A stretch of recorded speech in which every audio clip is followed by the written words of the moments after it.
Hello students, it's Sam Bennett, your guide to critical thinking, and this is another short video on a key concept. In this video, I'll be discussing the difference between antecedent and consequent. I'll try to help you learn how to identify the antecedent as well as the consequent within a statement. This is really important when it comes to understanding affirming the consequent, denying the antecedent, modus ponens, and modus tollens. All right, so you can start with this question.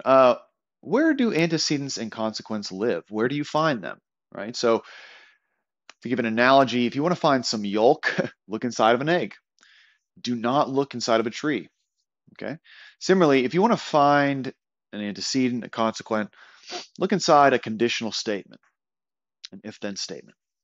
For example, if I don't get out of bed, then I will be late. That's a conditional because it has an if, ... then ... structure.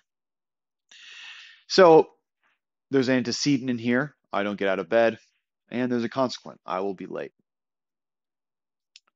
In contrast, look at this statement here, all people who run are happy. Well, that's not a conditional. It doesn't have the structure of if then. So there's no antecedent in this sentence, and there is no consequent in this sentence. All right. Let's learn how to identify the antecedent. All right, so this is the way it works. To find the antecedent, look for the if part of the conditional, and then what comes after the if part is the antecedent. Okay, so let's look at some examples. Here's a conditional. If I don't get out of bed, then I will be late. Okay, well, where's the if? The if is right here. What comes after if? I don't get out of bed. Okay, so I don't get out of bed is the antecedent. Let's do another one. All right, here we have a conditional. If I love my wife, then I will help her. All right, so find the if. There it is. What comes after that? I love my wife. Okay, so I love my wife is the antecedent. All right, here's a curveball. This one's a little bit trickier. What's the antecedent here? I am happy if I go for a run.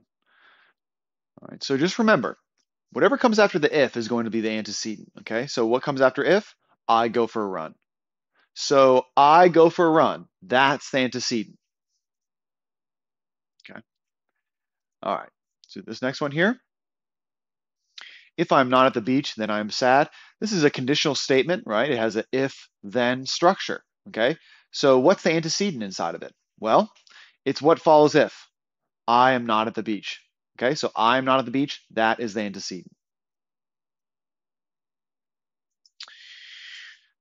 What's the antecedent here? If it rains, then we will stay indoors, okay? So that's a conditional, right? If, then, structure. What comes after if? It rains, okay? So it rains is the antecedent. All right, let's move on to identifying the consequent.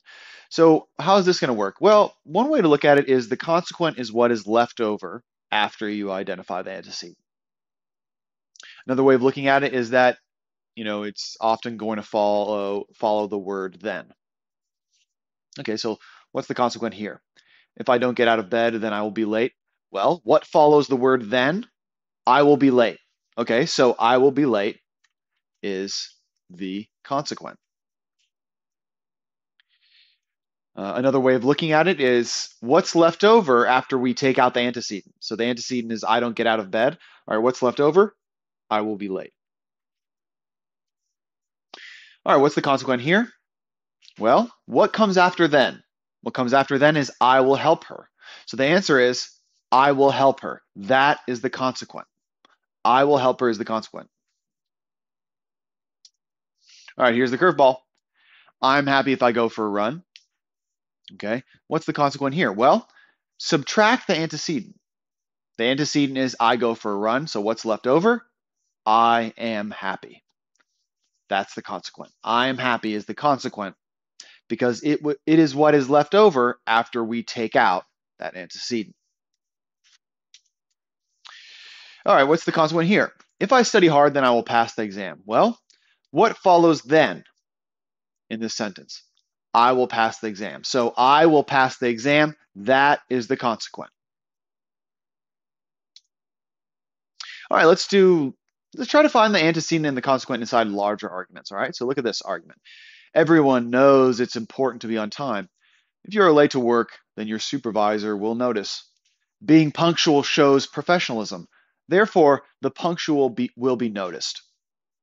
Okay, so a lot of stuff going on here, right? How do we find the antecedent and the consequent? Well, look for an if-then sentence. We find it right here in that second sentence. If you are late to work, then your supervisor will notice. Okay, so what's the antecedent? Whatever comes after if. You are late to work. That's the antecedent because it comes after if. You are late to work. What's the consequent? Your supervisor will notice. That's the consequent. Your supervisor will notice is the consequent. Again, let's look at this larger argument and try to find the antecedent and consequent. Good health is crucial for a fulfilling life. If you exercise regularly, then you will feel better overall. Many people find that staying active improves their mood. Thus, people from Alaska feel better since they exercise regularly. Okay, kind of a weird argument, but can you find the conditional? Where's the conditional? It's that second sentence again. Okay, so what's the antecedent in that conditional? Whatever comes after if. Here's the if. What comes after it? You exercise regularly. Okay, so you exercise regularly. That's the antecedent. What's the consequent? You will feel better overall.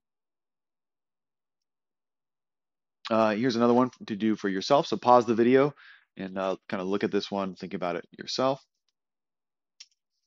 So that'll be the end here. Yeah, so it's really important to be able to identify the antecedent and consequent. It's a crucial first step when it comes to understanding, affirming the consequent, denying the antecedent, modus ponens, modus tollens. But the next step is you need to be able to distinguish affirming from denying. So make sure to watch the next video in the series.